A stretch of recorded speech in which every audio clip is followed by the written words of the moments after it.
Hello students, sharp math classes में एक बार फिर आपका स्वागत है। और इस वीडियो को शुरू करने से पहले दो मुख्य काम हम लोग कर लेते हैं। पहला, आप इस चैनल को सब्सक्राइब कर दें और लाइक कर दें, शेयर करें, और कोई बात अगर नहीं समझ में आती है तो आप हमें कमेंट करके अवश्य बताएं। दूसरा, आप ज़्यादा से ज़्यादा सवाल प्रैक्टिस करें जिससे कि आपको मैथमेटिक्स अच्छे ढंग से आए।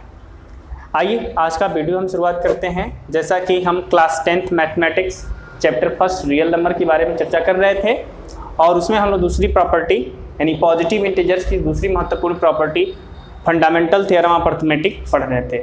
आज हम सभी application of fundamental theorem of arithmetic के बारे में सीखेंगे। आपको पिछले वीडियो में फंडामेंटल थ्योरम ऑफ अर्थमेटिक के बारे में बताया गया था और वहाँ पर ये भी बताया गया था कि कंपोजिट इंटीजर्स क्या होते हैं, प्राइम इंटीजर्स क्या होते हैं और फंडामेंटल थ्योरम ऑफ अर्थमेटिक क्या कहता है। जैसा कि आप जानते हैं कि कंपोजिट इंटीजर्स क्या होते हैं, those integers which have more than the 2 factors, and prime integers those integers which have only 2 factor 1 in itself। And fundamental theorem of arithmetic क्या कहता है? फंडामेंटल थ्योरम ऑफ अर्थमेटिक कहता है every composite integer can be expressed as a product of its prime factor and the prime factorization is unique except the order of the factor in which occurs।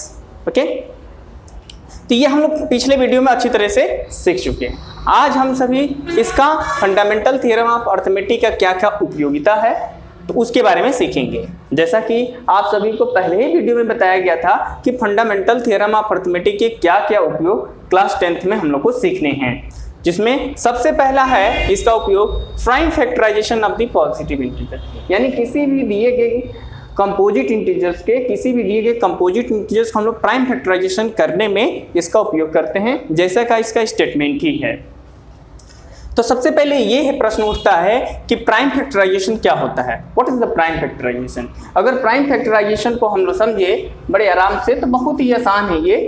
The prime factorisation क्या कहता है? Prime factorisation the prime factorisation of the given composite number, यानी किसी भी दिए गए composite number का जो प्राइम फैक्टराइजेशन होता है इज द प्रोसेस, वह प्रक्रिया है डिकम्पोजिंग द गिवन नंबर, यानी उसको तोड़ना, यानी किसी भी दिए गए नंबर यानी कंपोजिट नंबर को उसको तोड़ना, डिकम्पोज कर देना, ठीक है, गिवन नंबर किस तरीके से एज द प्रोडक्ट, यानी प्रोडक्ट के रूप में तोड़ देना ऑफ द प्राइम नंबर्स या प्राइम फैक्टर्स, प्राइम नंबर्स नहीं बल्कि प्राइम फैक्टर्स ऐसे कह दे तो हाँ, यानी किसी भी दिए गए कंपोजिट नंबर को उसकी प्राइम फैक्टर के प्रोडक्ट के रूप में डिकम्पोज करना, यानी डिकम्पोजिंग करना ही क्या कहलाता है? हमारा आपका प्राइम फैक्टराइजेशन कहलाता है। आइए एग्जाम्पल से समझते हैं। हमारे पास एक एग्जाम्पल ले लेते हैं, जैसे कि आप लोग का एक एग्जाम्पल मैंने लिया है 84, ठीक है। अब ये 84 आप अच्छी तरह से परिचित हैं कि यह कंपोजिट नंबर है, it have more than the 2 factors, but हम इसको चाहते हैं कि इसको product of the prime factors के रूप में लिखना, यानी इसका प्राइम फैक्टराइजेशन करना चाहते हैं। तो कैसे करें? जैसे कि आप पिछले क्लासों में सीखे हैं, आइए वहीं से चलते हैं। आप सभी को ये डिवीजन कॉलम के द्वारा, डिवीजन मेथड के द्वारा प्राइम फैक्टराइजेशन सिखाया गया होगा। सबसे पहले आप किससे डिवाइड करते हैं? हाँ, सबसे पहले सबसे स्मॉलेस्ट प्राइम नंबर कौन है? 2 से चेक करते हैं कि ये डिविजिबल है कि नहीं है। ये 2 से डिविजिबल है तो ये कितनी टाइम्स में हो जाएगा? 42 टाइम्स में। फिर अगेन ये 2 से डिविजिबल है, फिर से 2 से डिवाइड करते हैं 21 टाइम्स में। फिर ये जो है अब 2 से नहीं डिविजिबल है क्योंकि लास्ट में 1 है। अब ये 3 से चेक करते हैं, हाँ 3 से डिविजिबल है, और फिर ये 7 से डिविजिबल है, ठीक है। तो यहाँ पर हमारा क्या हो जा रहा है, क्या हो जा रहा है देखते हैं इसको। ये तो आपका डिवीजन मेथड, इसको क्या कहते हैं? उसको फैक्टर ट्री के द्वारा भी एक्सप्रेस किया जा सकता है। जैसे कि अगर आप 84 ले लें तो 84 is the composite number, it can be express as the product of 2 into 42। Again 42 is your composite number, it can also expressed as a product of 2 into 21। Again 21 is your composite number, it can be also expressed as a product of 3 into 7. Now 7 is the prime number. अब यहाँ से और नहीं टूट सकते, तो यानी इसके क्या प्राइम फैक्टर्स हो गए? 2 into 2 into 3 into 7.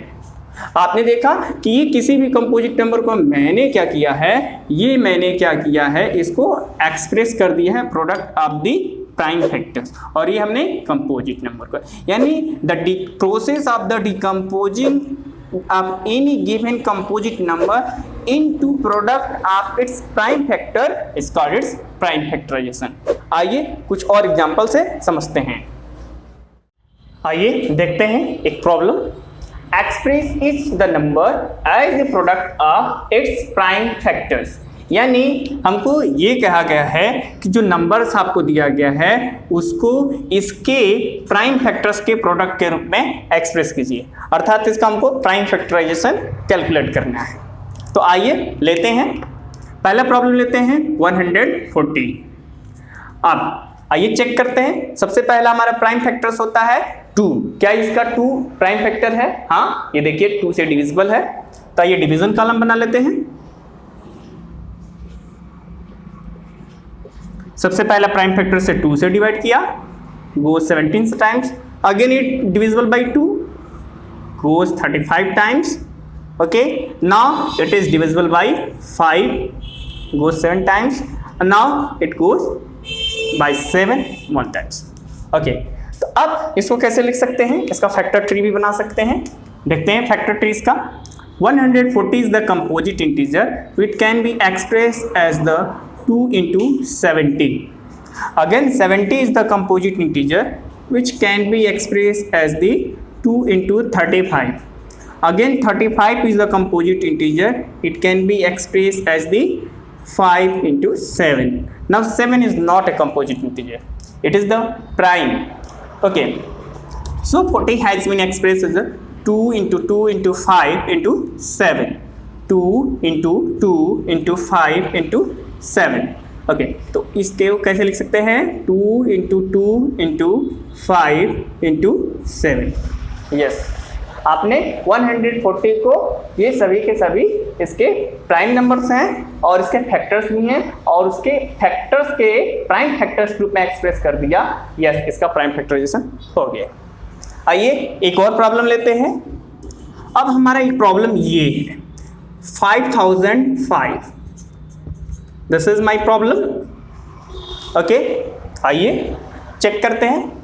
तो सबसे पहले देखते हैं कि यह जो नंबर है इसके लास्ट में 5 है, इसलिए 2 इसका प्राइम फैक्टर नहीं है। ठीक है, 3 भी नहीं है क्योंकि इन सभी नंबर का डिजिट का सम जो है 3 से डिविजिबल नहीं है, इसलिए 3 से भी यह नहीं डिविजिबल है।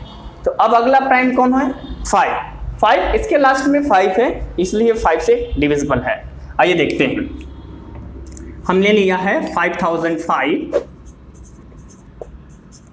Now it is divisible by 5, not by 2 and 3, so it goes 1001 time. Now check again. Next हमारा प्राइम इंटीजर कौन है? हमारा प्राइम इंटीजर जो है 7 है, उससे चेक करते हैं। Yes, 7 से ये डिविजिबल है। 7 goes to 1 times, 7 4 जा and what is this 7 3 जा। अगला क्या है हमारा? 11 से डिविजिबल है, goes 13 times and 13 goes 1 times. Okay, अब इसका प्राइम फैक्टर ट्री बनाइए। तो आइए ट्री बनाते हैं इसका। हमारे पास 5005 एक कंपोजिट इंटीजर था जिसको हमने लिख दिया है 5 into 1001। 1001 again composite, it can be expressed as the product of 7 into 143. Okay, 143 again composite, it can be written 11 into 30. Okay, so what is the prime factorization? What is its prime factorization? चलिए देखते हैं, लिखते हैं। हमारा है 5005 is equal to, can be written as 5 into 7 into 11 into 13.